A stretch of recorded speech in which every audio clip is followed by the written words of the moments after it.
take off, take flight with you.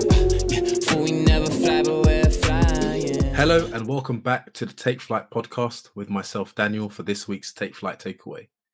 If you've been a listener of our podcast for a while, you've most likely heard in passing that I like to make cocktails.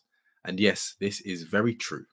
What I'm going to cover in this short takeaway episode is the following three things. What got me interested in making cocktails? When did I start making cocktails?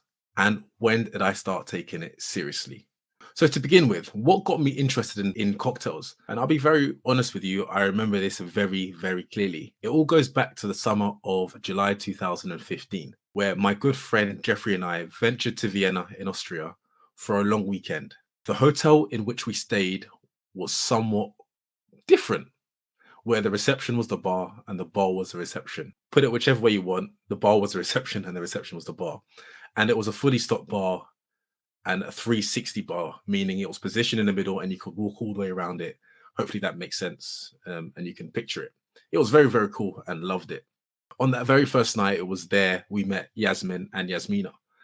They were two ladies who worked at the hotel and subsequently also worked at the bar and were fantastic mixologists. The night we arrived, we indulged in a few alcoholic beverages, and from there, that's where it all started. We didn't end up legless or paralytic or drunk. It was just that we started to enjoy our drinks.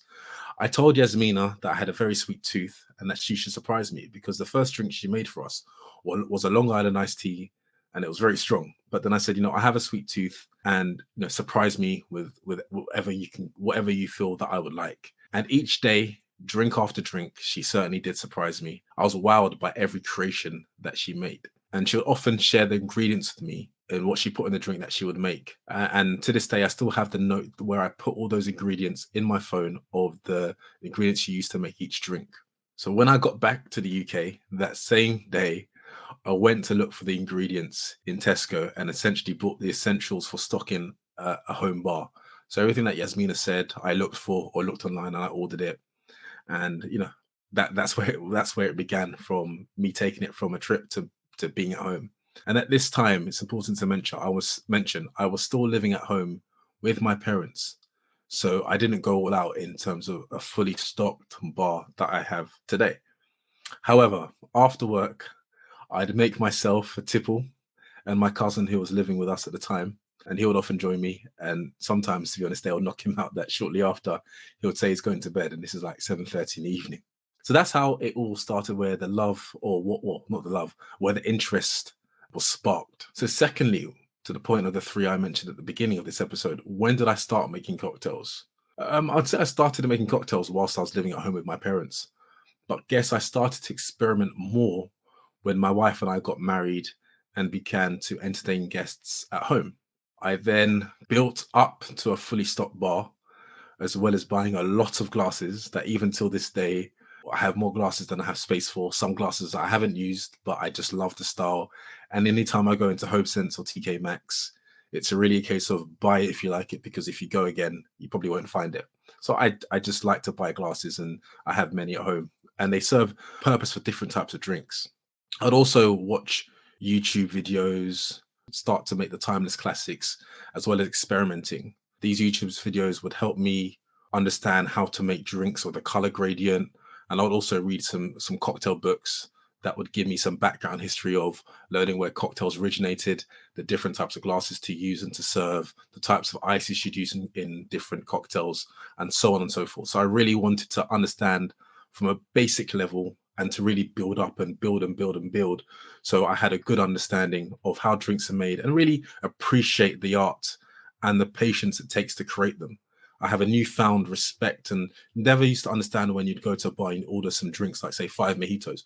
Why does it take 20 minutes? But when you understand what it takes to make a drink of crushing and muddling the mint leaves and with the simple syrup, or creating that simple syrup, and really not doing the shortcuts of using pre-made drinks or pre-made cocktails and really making them from scratch, it adds a key difference to the way it can be tasted and the way it leaves a lasting effect on the tip of your tongue. When did I start to take this seriously? So for some time, people would encourage me to take it more seriously when they'll see creations that I would post on my Instagram page, when they would come and taste the drinks.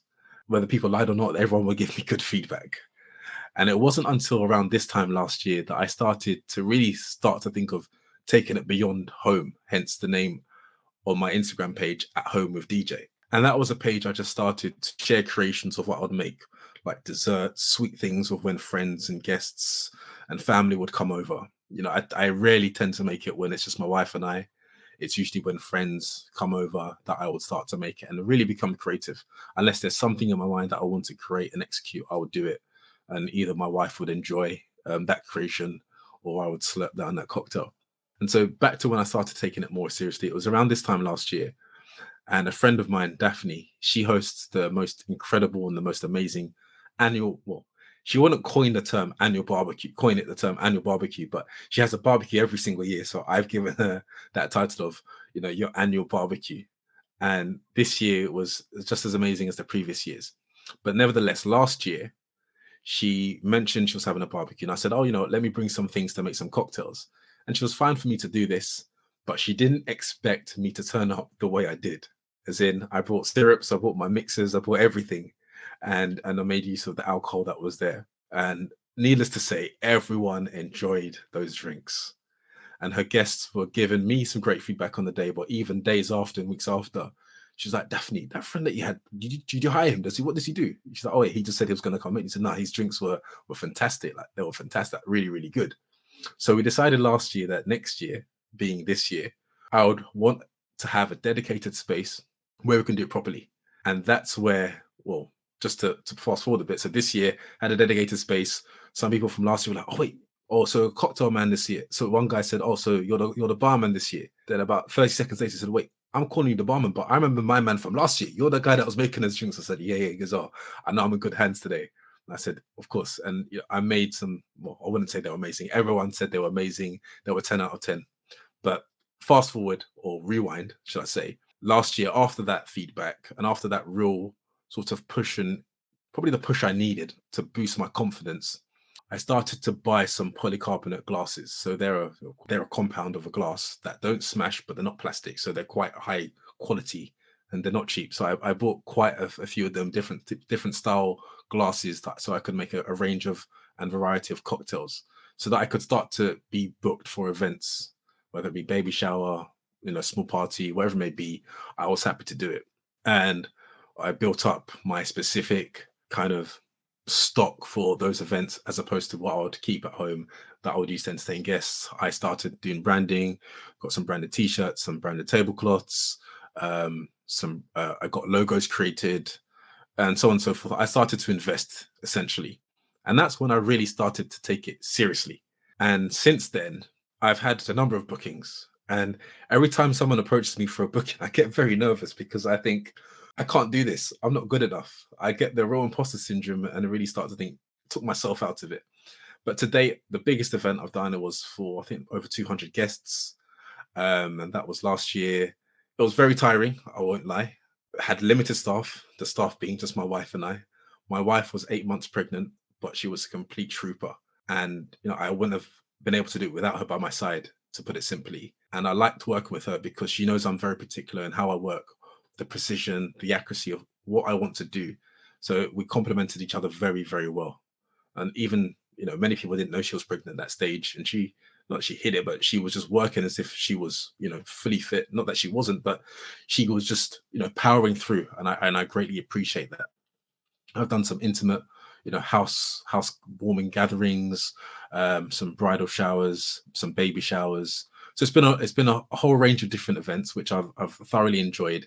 And I would say that the events are both demanding and challenging, but it's a great way for me to learn and to continuously improve. I learn each time I do something on how I can improve, how I can better this, how I can create a drink in a more timely fashion, how I can scale at large, these intimate, precise cocktails, but to produce and serve on a mass scale. So it's something I still probably get nervous on any time someone approaches me.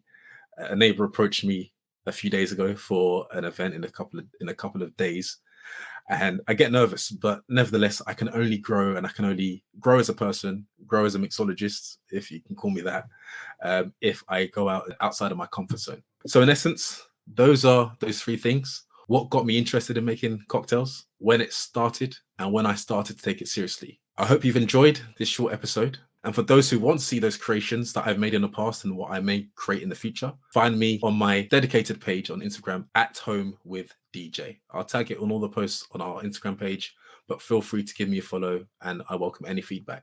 And for anyone listening on audio, feel free to subscribe to our YouTube channel to watch this episode, previous episodes, and subsequent episodes all on YouTube where you can see us face to face. Until next week, stay safe and God bless. Take off, take flight with you. Yeah, for we never fly, but we're